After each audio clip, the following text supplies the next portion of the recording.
Kherson was liberated in November 2022, but the region's left bank remains occupied by the Russian army to this day. The front line stretches along the Dnieper River through the entire Kherson region, and large-scale cross-river raids seem like an impossible task for each side.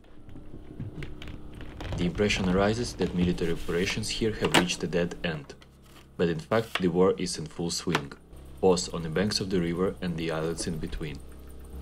We travel to the south of Ukraine to give you an inside perspective through the eyes of Ukrainian air reconnaissance units. We are with one of the air reconnaissance units that are flying over the left bank of Dnipro in the Kherson region. Their UAVs are flying over the enemy heads all day and all night. This group is part of a counter-artillery reconnaissance unit. They are quite literally the eyes of the artillery. Their birds fly over the Dnieper River searching for targets on the left bank to adjust artillery fire. In modern warfare, artillery without drones works at just 20–30% of its full potential.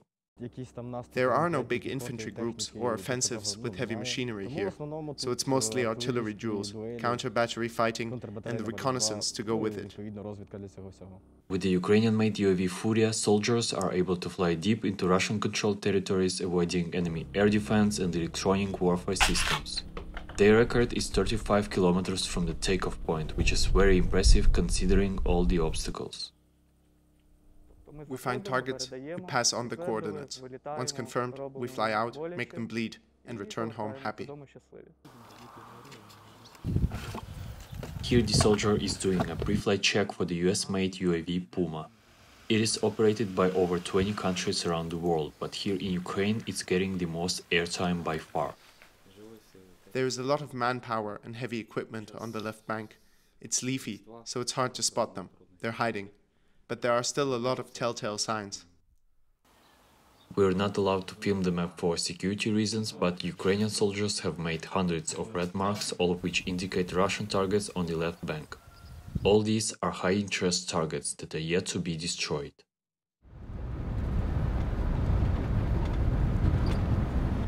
But it's not just during the daytime that the birds are up in the air. We went out with a special reconnaissance unit that is watching over the left bank and the islands next to Kherson. To protect ourselves in the operation, we entered the position during the night. A lot of exciting things happen at night. Fuckers are trying to move, mainly in the twilight.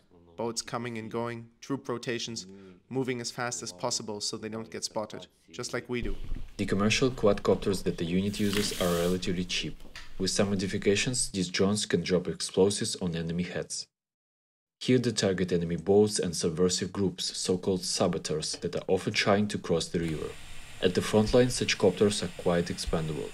In 2 months they lost 3 copters because of the enemy EW, which is actually a good result. It is what it is. That's why drones are consumables. Where is the shelling? The beautiful sunrise is greeted with the enemy tank shelling.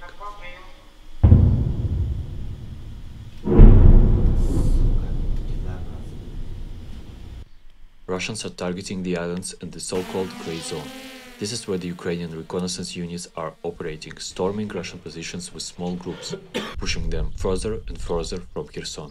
For now it's important to take this territory because it will be more safety for civilians and more safety for us because we can control the situation and don't give enemies any possibility to bring here more soldiers and so on.